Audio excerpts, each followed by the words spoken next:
So the 2025 Astra Film Awards have unveiled their list of nominees for Best Performance in a Horror or Thriller. And to the surprise of absolutely no one, the internet is losing their minds over their choices. Let's discuss. I watch so you don't have to. All I'm offering is the truth, nothing more. You know, people are really butthurt, just in general, when they are having meltdowns on the internet over the Astra Film Awards. We're not talking about the Oscars, we're not even talking about the Golden Globes. No, we're talking about the Astra Awards. Not a game.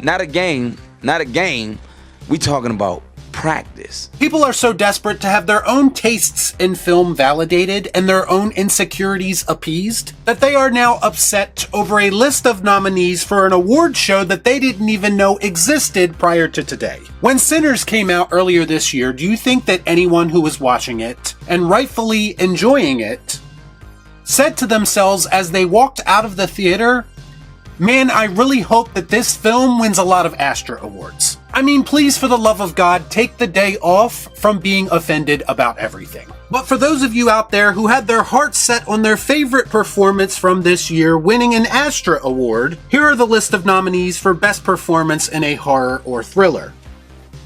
Alfie Williams, 28 Years Later. Alison Brie, Together. Ethan Hawke, Black Phone 2. Indy the Dog, Good Boy.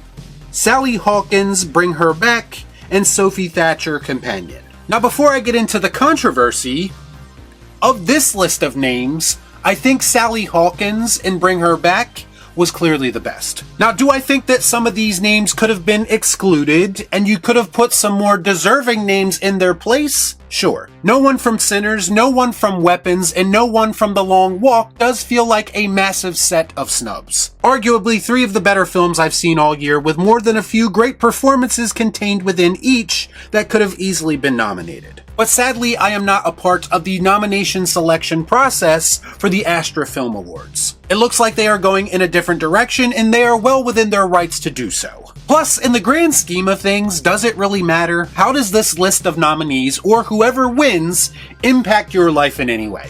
SOF soft, huh? I've had to listen for 4 days as people try to gaslight me into believing that Ariana Grande deserves an Academy Award nomination for her performance in Wicked for Good. You see, everyone has their own form of delusion brought on by their desire to be validated. And maybe there are some people in the Astra Selection Committee who share some of that delusion. But when I saw that a lot of people were up in arms about a dog being nominated for an acting award, it was at that moment that I knew that I desperately wanted Indy the Dog to win. No shade to the other nominees or even the people who weren't nominated, but the dog winning would be worth it for the Twitter meltdowns alone. I mean, they are already melting down and all we really have is a nomination list. Further proof that a participation award is all that people really desire. Ultimately, if you're going to have lasting change in anything, you're really talking about just raising your standards. More surprising than anything, well, I guess it shouldn't be that surprising, given how fragile people generally are, is that most of the people taking issue with this nomination are somehow turning it into a race issue. It's basically Oscars So White all over again, only this time, it's Astra's So Doggo and White. Black Elvira on X had this to say: 5 white people and a dog is how I know that there were no people of color in this room. So what I'm supposed to gather from this comment is that the people who select these nominations are only capable of identifying and appreciating performances from actors or actresses who share their skin tone. Kind of a shallow way to look at life and art in general, if you ask me.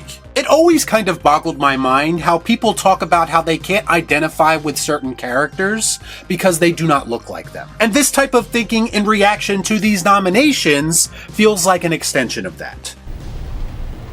Why are you the way that you are?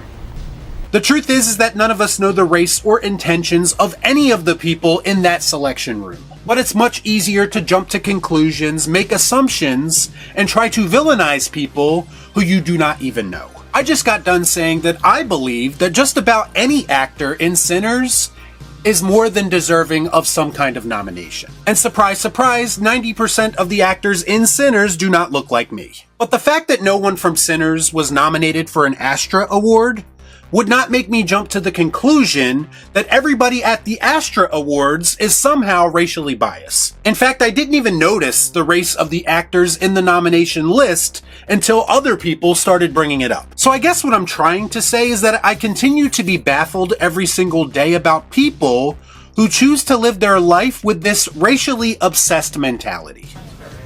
That's racist. And to be clear, this was not the only person who said something like this. There were other people who said things similar. I'm not just cherry picking to create an issue where it doesn't exist. One person even took it a step further and suggested that white people would rather see a dog win a Best Actor than a black person. What an idiot!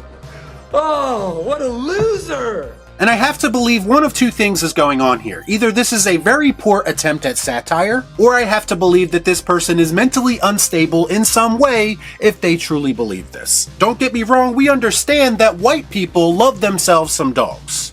But am I to believe, based on this comment, that they are the only race of people who look at our canine counterparts so fondly? I simply do not believe that's the case in real life, but that is what some people on social media are trying to convince you. As far as Indy getting nominated, I was on record in my Good Boy review as saying he is easily one of the best animal performances I've ever seen in a movie. And this was before I knew it was even a possibility for him to be nominated for anything. So do I hope that Indy the dog wins this award I've never heard of and pisses a lot of people off?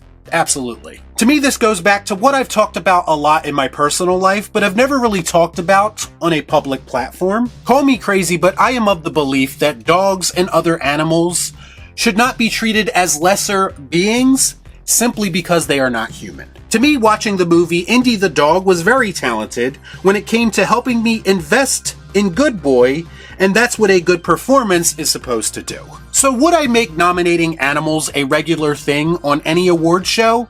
No, probably not. But Indy the Dog in particular, to me, was exceptional. And again, by me saying that, I'm not trying to take away from anyone else who was nominated or the people who were not nominated. I'm simply saying that maybe everyone needs to relax and not take the Astra Award nomination list so seriously. Y'all be cool. Nah.